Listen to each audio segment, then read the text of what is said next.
October 18వ తారీఖు శనివారము త్రయోదశి, శని త్రయోదశి, పైగా ధన త్రయోదశి కూడా చాలా విశేషమైనటువంటి రోజు. ఆ రోజున ప్రతి ఒక్కరూ కూడా సాయంత్రం వేళ మీ ఇంట్లో సింహద్వారం దగ్గర కుడివైపు రైట్ సైడ్ ఖచ్చితంగా గోధుమ పిండితో తయారు చేసినటువంటి ప్రమిదలో ఆవు నెయ్యి వేసి దీపం వెలిగించండి. దీన్నే యమదీపము అంటారు. దీన్ని ఎవరైతే వెలిగించి అదే దీపాన్ని యమధర్మరాజుగా భావించి పూజిస్తారో, ఇంట్లో మీ నాన్నగారికి కానీ, అమ్మగారికి కానీ, యజమానికి కానీ, కుటుంబ సభ్యులకి కానీ, మీకు కానీ ఆయుష్ దోషాలు ఏవైనా ఉంటే అవన్నీ తొలగించేస్తాను అని చెప్పి యమధర్మరాజే వరం ఇచ్చారు. కాబట్టి తప్పకుండా దీపాన్ని వెలిగించండి, ఆరాధన చేయండి.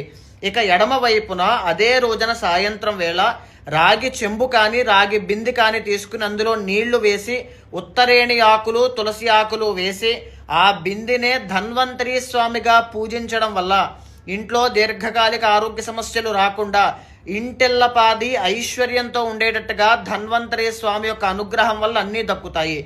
అదే రోజు సాయంత్రం లక్ష్మీదేవిని, కుబేర స్వామిని పూజించడం వల్ల రుణ బాధలు కానీ, ఆర్థిక సమస్యలు కానీ ఉంటే ప్రతి ఒక్కటి కూడా తొలగిపోతాయి. నేను ఒక